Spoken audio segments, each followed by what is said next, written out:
After several months of search, one of the parties sent by the regent reached the small farming village of Taxter in the region of Dakam. A bit further, they also saw a path leading to a hill, just like the regent had seen in his prophetic vision, upon which stood a house with turquoise tiles.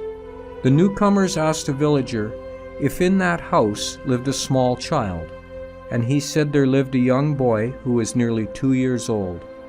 Upon hearing this, the leader of the party decided to visit the house in disguise. And so, while another monk pretended to be the head of the committee, the real leader dressed in poor clothes and pretended to be his servant.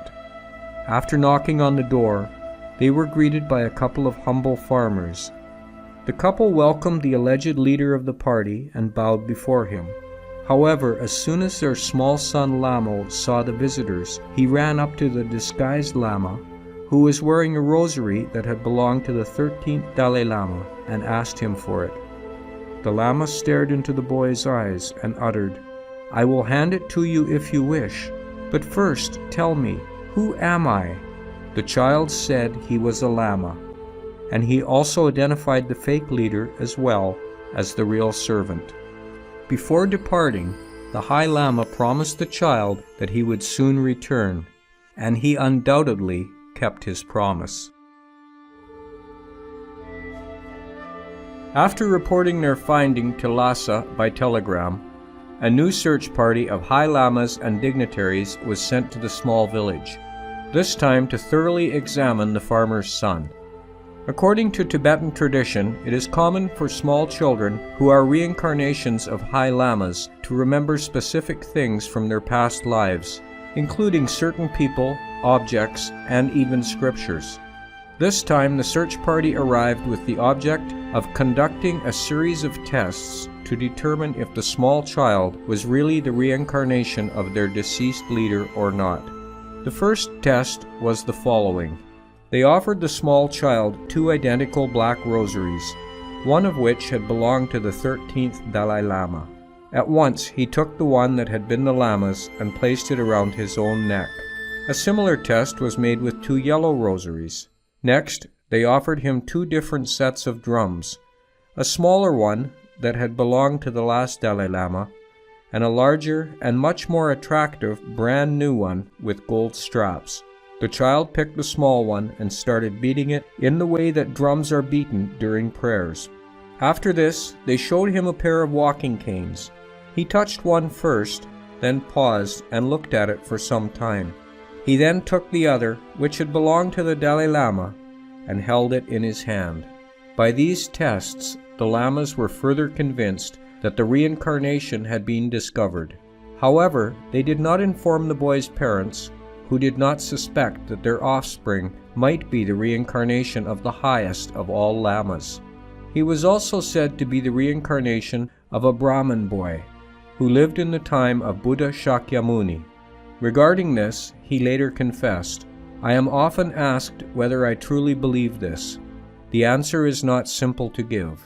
When I consider my experience during this present life, and given my Buddhist beliefs, I have no difficulty accepting that I am spiritually connected both to the 13 previous Dalai Lamas, to Chenrezig, and to the Buddha himself." After almost 2 years, the young boy found by the High Lamas was finally taken to the Tibetan capital, Lassa, also known as the Forbidden City. There, he was destined to spend his childhood and youth learning the ways of being a Buddhist monk. The journey to Lassa took 3 months. I remember very little detail apart from a great sense of wonder at everything I saw. The vast herds of wild yaks grazing across the plains, the smaller groups of wild donkeys, and occasionally a herd of small deer, which were so light and fast they might have been ghosts. Despite that his parents and brothers accompanied the small boy, these were destined to live as noblemen outside the royal palace. Thus, as the Dalai Lama later recalled, there began a somewhat unhappy period of my life. He was consoled by the fact that his immediate elder brother, Lobsang Samden, was also taken to the royal palace, where they studied to be Buddhist monks, and that his new tutor was a very kind old monk who often seated his young disciple inside his gown. Crowning Lassa's highest hill, Marpori, Red Hill, the ancestral Potala Palace rose 980 feet above the valley with its 1,000 rooms. It was the home of the Tibetan government and also where the young boy was destined to spend most of his childhood and teenage years, alternating between Potala and his summer palace, Norbalinka. For the past 40 years, the Dalai Lama has worked incessantly to gather world support in liberating his country from Chinese oppression through non-violent means. He has transformed himself into a world leader, even though his own country continues to be lost to him. However, his countless efforts on behalf of human rights and world peace are internationally recognized, and he is the recipient of the Wallenberg Award, the Albert Schweitzer Award, and the Nobel Peace Prize.